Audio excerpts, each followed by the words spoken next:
Ya, bismillahirrahmanirrahim. Assalamualaikum warahmatullahi wabarakatuh. Bisa mendengar Waalaikumsalam suara? warahmatullahi wabarakatuh.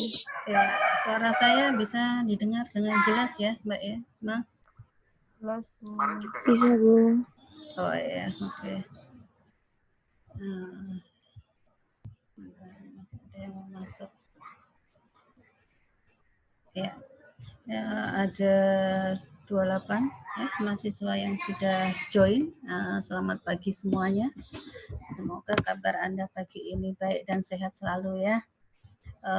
Ini waktu kita mungkin tidak banyak ya Mbak, Mas. Kita hanya punya waktu 45 menit. Saya akan memberikan sedikit penjelasan ya, atau mungkin akan menanggapi beberapa pertanyaan. Jika Anda semua memiliki pertanyaan yang harus saya jawab, silahkan Anda sampaikan di sini bisa, atau nanti mungkin Anda sampaikan via grup WA atau di OL juga bisa, silahkan ya. Nah, ini saya mau share screen saya. Ya. Ini.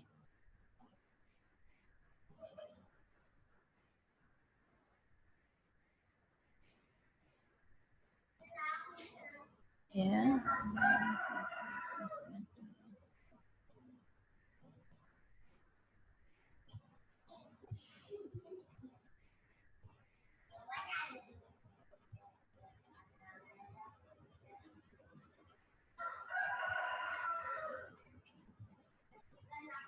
Nah, ini layar saya bisa Anda lihat ya, tentang proses riset ya yang saya buka ini.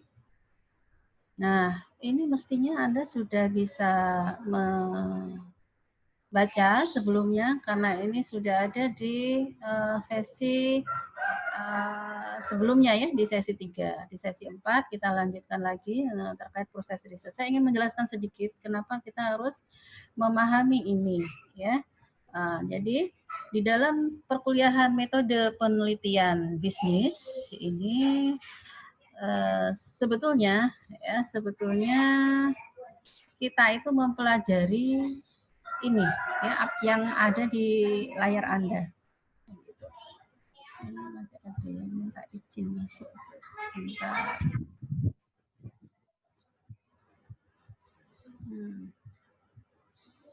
Nah, nanti lagi aja ya.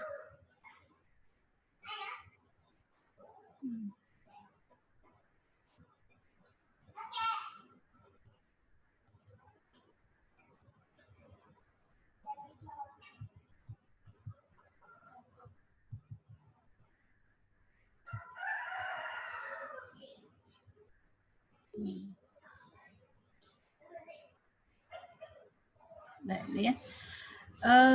Ini perkuliahan kita dalam satu semester sebetulnya itu membahas semua langkah ini. Ini adalah langkah-langkah di mana kita akan menyusun sebuah penelitian ya, dan prosesnya seperti yang ada di tabel-tabel ini. Ya. Nah, ini kok apa nih yang masuk?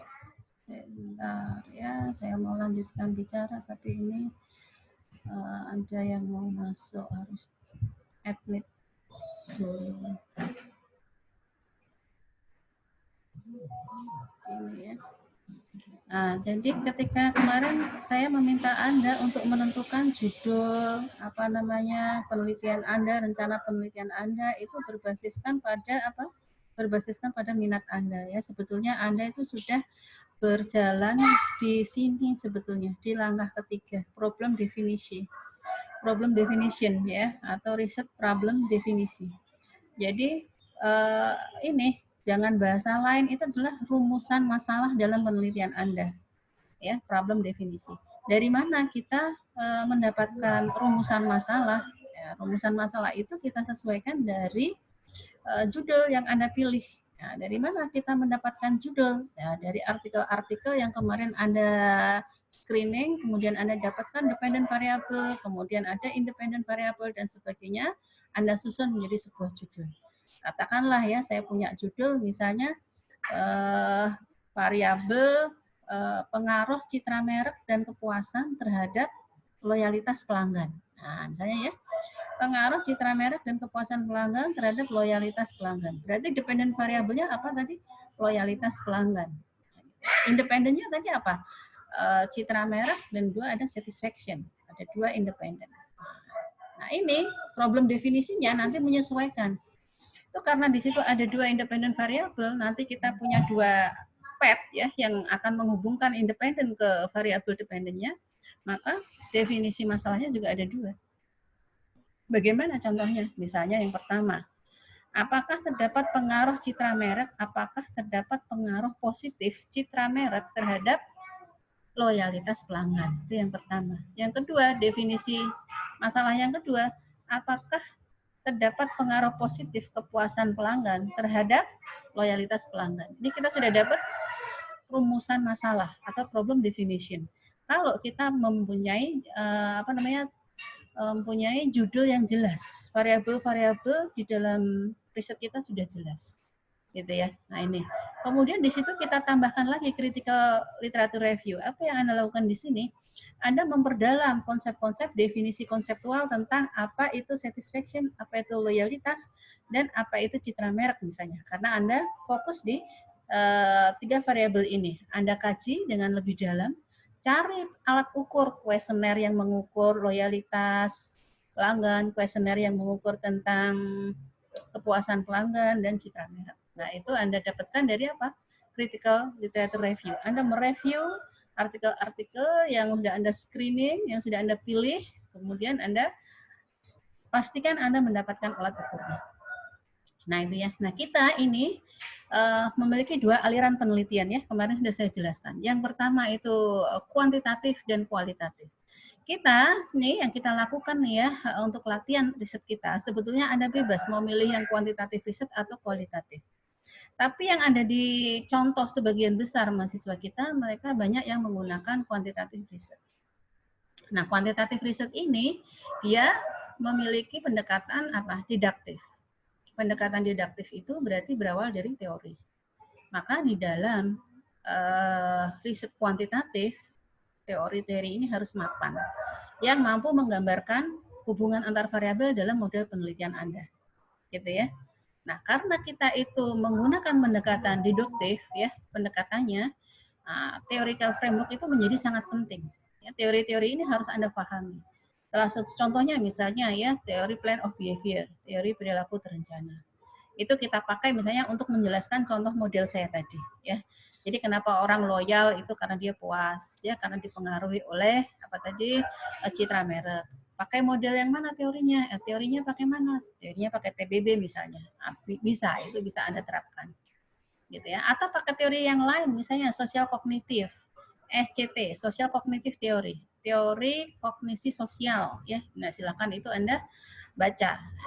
Nah, karena dia pendekatannya itu deduktif, maka dan deduktif itu berbasis pada teori yang mapan, maka kita akan mereconfirm, mengkonfirmasi apa? Kebenaran teori itu pada fenomena yang mau kita teliti.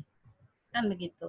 Nah, makanya di sini ada deductive generation of hypothesis. Artinya apa? Bahwa ketika kita melakukan penelitian kuantitatif, sesungguhnya kita itu akan melakukan pengujian hipotesis. Selain penelitian kuantitatif, mungkin kita tidak perlu ya, tidak perlu melakukan pengujian hipotesis. Kualitatif riset hampir 90% dia tidak butuh hipotesis. Dan dia tidak membutuhkan teori untuk menjelaskan fenomena yang sedang dia teliti. Gitu ya. Nah, itu. Setelah kita menetapkan ya definisi masalahnya apa, kemudian kita sudah jelas teorinya pakai apa, hipotesisnya itu kita tentukan dugaan sementara ini seperti apa. Nah, kemudian kita uji hipotesis itu. Menguji hipotesis itu harus dipilih desain riset yang tepat. Nah, kalau di kuantitatif itu kita bisa memilih desain survei misalnya, karena kita ingin menguji pengaruh X terhadap Y misalnya ya. Gitu. Atau Anda akan menguji korelasi misalnya, apakah ada hubungan X terhadap Y. Atau Anda menguji sebab akibat, apakah X menyebabkan perubahan perilaku pada Y misalnya ya, dengan treatment-treatment tertentu. Berarti Anda menggunakan desain risetnya apa ini? Eksperimen. Jadi desain riset ini menyesuaikan apa yang menjadi tujuan masalah Anda, hipotesis Anda, Ini harus konsisten dengan desain risetnya, gitu ya. Nah, setelah Anda tentukan nih desain risetnya, oh saya ini mau menggunakan survei. Oke, survei. Bagaimana kita lakukan collecting datanya? Ya, Anda butuh kuesioner kalau Anda di riset keperilakuan.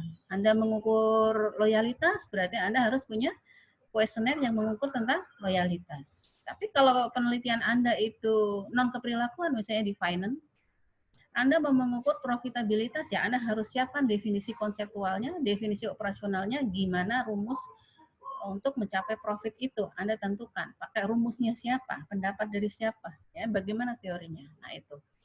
Nah ini data collection, dilakukan analisis dan interpretasi. Ini ya, collecting data ini kita lakukan baik penelitian Anda berupa kualitatif ataupun kuantitatif. Nah ini. Jadi kalau kualitatif, collecting data Anda itu apa? Anda lakukan in-depth interview, kemudian fokus group discussion gitu ya, kemudian Anda observasi lapangan, Anda lakukan potret-potret dia, lokasi ya, setting-setting yang sedang Anda teliti. Ya, Anda hadir langsung ke fenomena itu, Anda buat laporan, tulisan, rekaman, foto dan sebagainya. Ini data collecting data di pendekatan induktif ya, induction, kualitatif. Kalau didaktif, apa yang Anda lakukan? Anda sebar kuesioner Anda, kalau sekarang dia Anda gunakan metode daring aja, pakai Google Form dan sebagainya, Anda nanti bisa dapatkan data. Nah itu habis itu nanti kita analisis. Nah di dalam penganalisisan ini nanti diinterpretasikan, hasilnya kita laporkan, ya kan? Report writing, report presentation. Jadi kalau hasilnya itu sudah kita sampaikan, nah, kita presentasikan gitu ya, ditulis, dipresentasikan. Nah, pada akhirnya fungsinya untuk apa? Untuk ini ya, membantu manajer di dalam pengambilan keputusan. Nah, jadi penelitian yang baik itu akan membantu di dalam pengambilan keputusan para manajer, managerial decision making. Jadi metodologi penelitian itu sebetulnya adalah tool ya, alat bagi para manajer untuk mengambil sebuah keputusan ya, dari satu sisi. Nah, ini gambaran keseluruhan dari perkuliahan ini. Jadi step-step Anda nanti seperti ini. Tapi dalam perkuliahan ini hanya kita targetkan mahasiswa itu mampu menyusun rencana penelitian. Nah, rencana penelitian Anda itu hanya akan berhenti di sini, di step ini, di step riset desain Anda, ya kan? Anda tidak melakukan data collection di mata kuliah ini. Anda tidak mencari data di mata kuliah ini. Anda hanya menyusun rencana proposal, gitu ya. Nanti desainnya apa, survei, metodologinya bagaimana? Metodologinya gimana misalnya, siapa populasi sampelnya, siapa, cara mengukurnya bagaimana, alat analisisnya apa. Nah ini sampai di sini.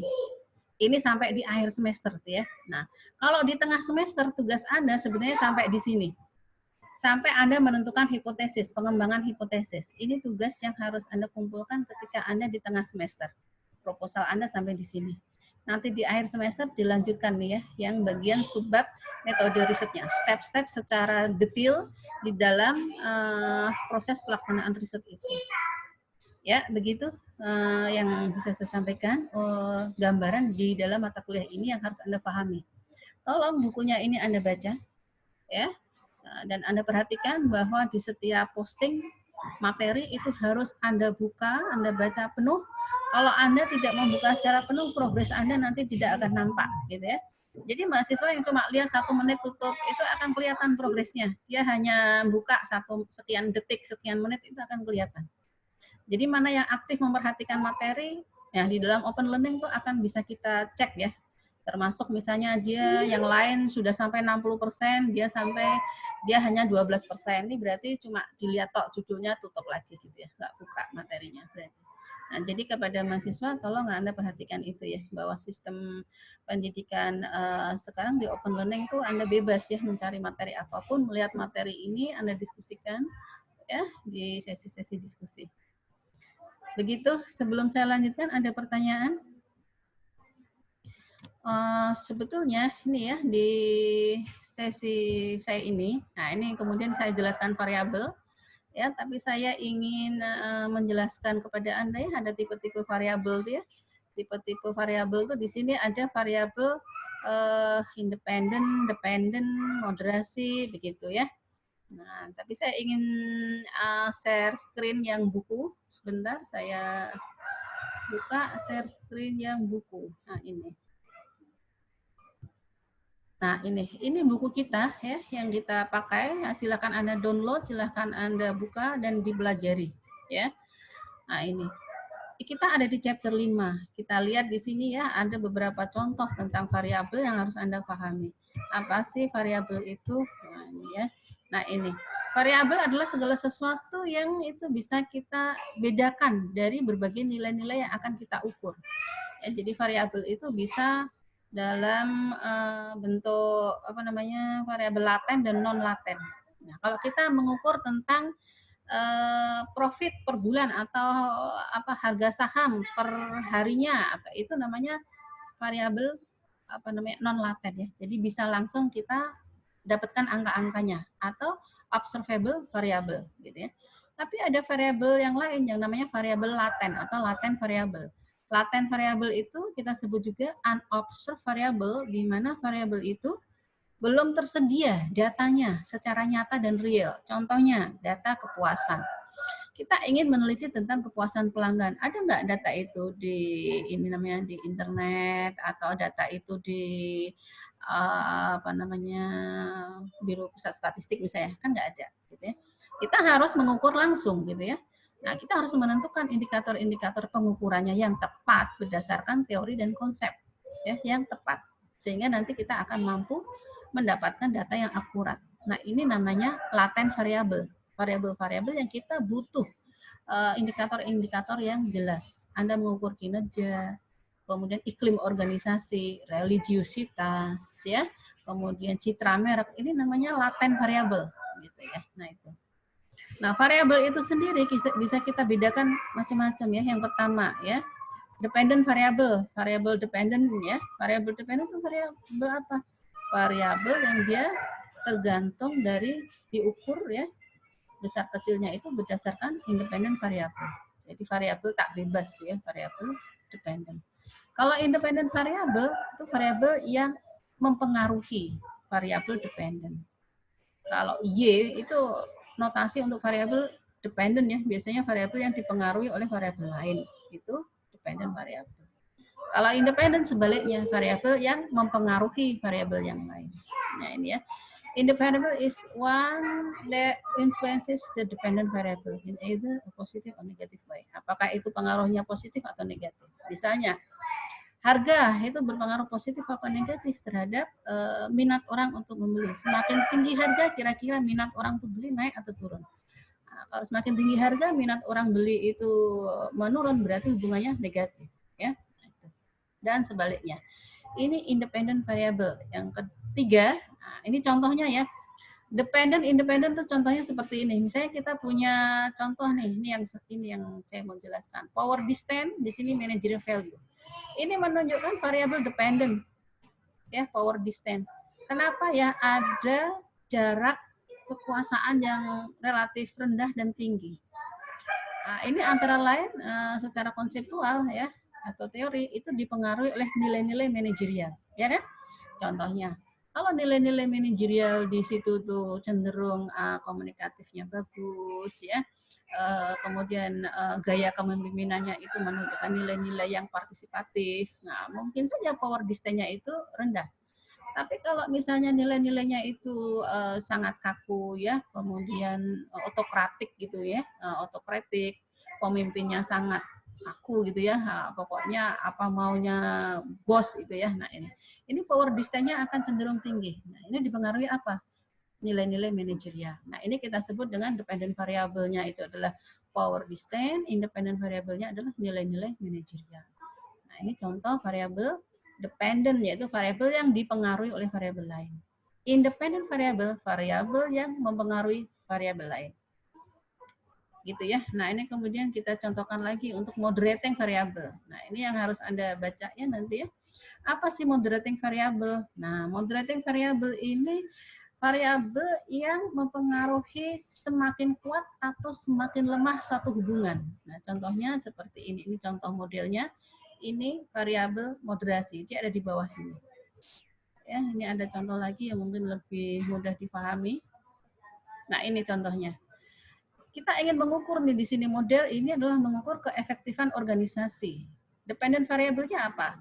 Keberagaman pegawai. Ya, keberagaman pegawai itu ternyata mempengaruhi keefektifan organisasi. Tetapi hubungan keberagaman pegawai terhadap efektivitas organisasi itu diduga akan semakin kuat kalau keahlian manajerialnya itu semakin bagus. Ya. Jadi keahlian manajerial yang semakin bagus itu akan menguatkan hubungan ini tadi ya, keberagaman pekerja dan efektivitas organisasi. Nah, itu makna dari variabel moderasi. Yang disebut variabel moderasi ini bisa menguatkan hubungan atau mungkin melemahkan hubungan. Gitu. Nanti akan Anda temui contoh-contohnya di dalam artikel-artikel yang mungkin Anda baca dan Anda temukan ya. Yang keempat nih ya, variabel yang harus Anda pelajari adalah mediating variable. Mediating variable ini bisa kita sebut dengan intervening variable, sama.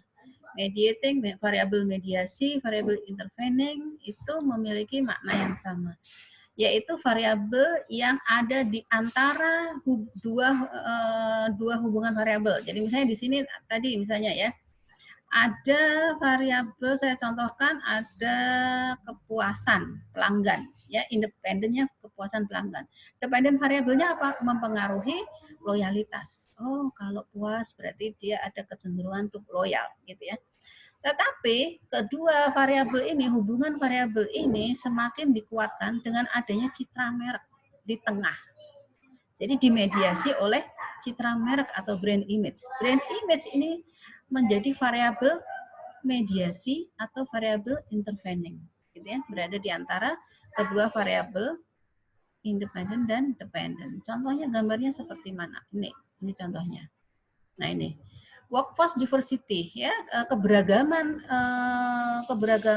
pegawai itu akan mempengaruhi efektivitas organisasi. Jadi semakin beragam mestinya itu dugaannya ya semakin efektif untuk organisasi-organisasi yang kreatif gitu ya, kreatif organisasi. Tapi kalau organisasinya organisasi yang bukan berbasis pada industri kreatif, mungkin workforce diversity itu justru akan memberikan dampak negatif, bisa jadi. Nah, ya. Nah, ini contohnya ketika kita meneliti di industri kreatif gitu ya. Maka ketika kita mengamati keberagaman pegawai terhadap efektivitas organisasi, di sini ada pengaruh variabel lain yang namanya sinergi kreatif. Nah, gitu. Jadi orang-orang yang memiliki skill yang beragam itu, ya, itu akan menghasilkan keefektifan organisasi dengan baik ketika mereka melakukan sinergi yang kreatif antar karyawan itu, gitu ya. Jadi ini yang kemudian kita sebut sebagai kreatif energi, gitu ya. Nah, ini sebagai mediating variable, gitu. Nah, itu yang bisa saya jelaskan bahwa mungkinkah kita kemudian membuat satu pemodelan sehingga di dalam model kita itu memuat semua jenis variabel itu, sangat mungkin, gitu ya. Nah, sangat mungkin. Jadi inilah adalah contoh ya. Jadi misalnya di dalam model ini itu ada independent variable, ada moderasi, ada mediasi, ada dependent variable. Jadi ini ada dalam satu model. Silakan, gitu ya. Nah, ini termasuk model yang cukup kompleks. Atau Anda hanya pada tiga variabel ini ya, ada variabel mediasi. Atau Anda hanya di sini ya, tiga variabel, di sini juga ada variabel moderasi. Silahkan. Ini adalah bagian dari variasi riset yang bisa Anda lakukan. Nah, itu ya. Jadi ini yang sedikit yang bisa saya sampaikan. Kita hanya punya waktu 45 menit ya. Saya tidak ingin memperpanjang, jangan sampai nanti mahasiswa berat ya ikut kuliah karena harus nge-zoom, habisin kuota dan sebagainya ya. Jadi mungkin tidak banyak sesi yang akan saya sampaikan dalam sesi-sesi Zoom ini, dan ini mungkin sifatnya juga tidak tidak wajib ya untuk kelas Zoom ini atau virtual kelas ini, tapi yang wajib Anda ikuti adalah bagaimana akses semua materi, diskusi, penugasan yang ada di dalam open learning, itu yang wajib bagi Anda. Jadi ketika Anda mungkin tidak hadir di kelas virtual ini, ya itu nggak masalah bagi saya. Ya mungkin ada banyak kendala yang dihadapi oleh mahasiswa. Ya, tapi Anda harus akses apa yang ada di dalam akun open learning Anda. Anda juga bisa cek sendiri seberapa banyak progres Anda. Anda klik progres Anda itu nanti akan Anda tahu, Anda akan ketahui, oh saya belum selesai baca yang ini, oh saya belum selesai cek yang ini, oh saya belum respon yang ini. Ya, jadi mahasiswa sendiri mestinya tahu itu ya. Nah, itu. Jadi silakan di sisa waktu 5 menit kalau ada yang mau bertanya terkait penugasan Anda, progres Anda mau ditanyakan di sini, silahkan. Gitu Mbak Mas, saya kasih waktu nih untuk bertanya, begitu silahkan. Apa yang ingin Anda tanyakan? Ya silahkan Andika ya. Ya, Bu, saya sudah melihat video sama PPT. Kok kenapa ada yang nggak nambah gitu, gimana tuh Bu? Ada yang nggak nambah? Progresnya. Oh, masalah terkait progres. Itu Mas, Anda harus komen kalau ada materi dibuka semuanya full, dibaca semua, dibuka full gitu ya. Jadi misalnya PPT di situ ada 3 page, misalnya 3 page itu harus Anda buka semua. Nanti akan meningkat progresnya. Kayak gitu. Seperti itu kalau terkait progres itu. Kemudian misalnya kalau mahasiswa belum komen di penugasan berapa, dia progresnya mungkin akan kurang. Gitu Mas, itu terkait. Jadi Anda ikutin aja, misalnya ada posting materi baru apa, Anda buka, Anda baca. Oh ini ada 10 slide, 10 slide-nya Anda baca semua. Anda buka lah ya. Kalau kita ngecek udah baca apa belum, yang penting itu Anda buka ya, Anda lihat ya. Harapan kita ya Anda baca, karena memang belajarnya dari situ. Gitu.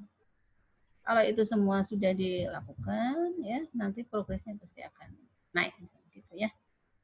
Gitu. Yang lain ada lagi yang mau ditanyakan terkait penugasan Anda atau memahami materi-materi perkuliahan ini, mana yang Anda masih bingung gitu ya. Hari ini target saya Anda memahami apa itu variabel dan apa saja jenis-jenis variabel, dan Anda bisa membedakan variabel independen itu yang apa, mediating yang apa, dependent yang mana, moderating yang mana. Jadi untuk kelas hari ini ya, mungkin Anda baca lagi nanti untuk sub pengembangan hipotesis. Ya, hipotesis adalah dugaan sementara ya yang harus kita uji. Nah, itu. Nanti Anda baca silahkan materinya, bukunya juga sudah ada ya. Gitu.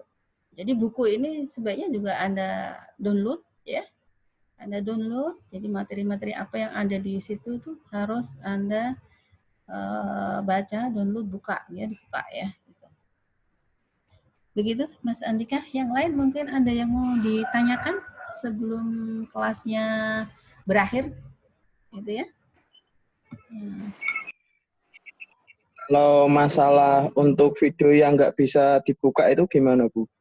Oh, kalau video nggak bisa dibuka, memang dia nggak bisa dibuka. Ini untuk materi 2, 3, 4, itu materi itu dari Pak Nur Ahmad. Jadi gini, kita itu kan ada tim dosen ya Mas ya. Kalau materi 1 dulu saya pernah ngisi. Saya isi 1 ya, karena kelas saya di awal materi 1. Materi 2, 3, 4 itu materi yang bikin Pak Nur Ahmad. Nanti 5, 6 nanti Pak Ikhwan yang ngisi. 5, 6. Terus ini berapa sih? Ini pertemuan keempat ya. Ya, 5, 6 Pak Ikhwan, 7 nanti yang ngisi Pak Uut. Ya, saya ngisi materi 8, 9 kalau nggak salah. Nanti 8, 9 yang ngisi materi saya. Terus selanjutnya nanti yang ngisi dari dosen yang lain. Begitu. Jadi ini kelas materinya paralel. Maka Anda harus ngikutin semua materinya. Jadi nggak masalah kalau misalnya videonya itu kok ternyata nggak di-upload full misalnya ya udah biarin aja gitu ya. Gitu. Nah, kalau ada PPT-nya, Anda buka PPT-nya. Gitu. Dulu di awal saya upload video untuk ini ya, apa pengantar itu masih bisa Anda akses ya, yang saya tautkan di link YouTube itu. Bisa nggak itu yang di sesi pertama itu saya bikin rekaman singkat itu dulu ya. Iya. Silakan yang lain. Bu, ada mau tanya. Iya, Yang Mbak Intan. itu kan ada tuh Bu progres-progresnya. Itu ada standarnya nggak Bu? Kalau misalnya gimana ya? Standarnya minimal berapa gitu, berapa persen gitu loh Bu? Yo, standarnya ya 100%. 100% berarti Anda sudah menghadiri di semua sesi gitu. Itu Mbak. Jadi sebetulnya kalau dosen ingin mau menilai mana yang aktif, mana yang itu ya bisa juga lihat dari situ. Ya, tapi kita mungkin masih mempertimbangkan ya hal-hal di luar technical gitu ya. Yang mungkin jadi kendala mahasiswa. Tapi Anda harus tetap ingat untuk ikutin prosesnya aja. Gitu ya, Mbak Intan ya. Standarnya 100%. Iya. Bu mau nanya tentang tugas itu yang di tugas 1.2 yang langkah 5 ya kalau nggak salah. Itu kan kembangkan hipotesis berdasarkan kajian saudara. Itu kajian yang dimaksud itu ya kajian yang mana ya Bu? Itu tugas yang mana Mbak? Yang 1.2 saya kan pernah waktu itu buka di Open Learning, terus yang tugas 1.2. Penugasan 1.2. Ya. Progres Anda itu yang dari saya nggak itu penugasannya? Belum saya buka lagi Bu itunya. Open Learning-nya. Apa nanti tak itu hanya Anda hanya Anda memberi komen bahwa progres saya sampai di sini gitu. Kalau yang dari saya, ya. Yang saya hanya memberi penugasan kepada Anda itu penugasan pengumpulan artikel. Itu. Penugasan pertama itu penugasan pengumpulan artikel. Ada penugasan lagi itu punyanya kelas Pak Uut ya. Kan ada tulisannya tuh Pak Sudiarsana. Ya. Gitu. Jadi ada yang beda. Anda nggak perlu ngikutin yang itu. Gitu ya, Mbak Intan ya. Oke, Bu. Makasih, Bu. Ya, nanti ya sama-sama. Nanti bisa Anda diskusikan di grup WA ya. Terkait tugas Anda. Karena kemarin mungkin ada dosen yang ngisinya itu kan dia terlambat masuk misalnya ya. Saya udah ngisi sesi 1, mungkin yang lain baru mulai di sesi 2. Ada seperti itu. Nah, tapi Anda bisa lihat RPM-nya itu ya, step-step materi apa yang harus Anda ikutin, penugasannya udah saya samakan di situ. Itu kita tim yang bikin tuh ya. Begitu. Jadi semoga nanti Anda kuliah di sini tuh merasa nyaman ya. Jadi kalau Anda merasa bingung, tanya gitu ya. Ya, gitu aja. Ini sudah less than 1 minute, kurang dari 1 menit akan berakhir. Saya tutup. Terima kasih semuanya. Assalamualaikum warahmatullahi wabarakatuh. Waalaikumsalam warahmatullahi wabarakatuh. Waalaikumsalam warahmatullahi wabarakatuh.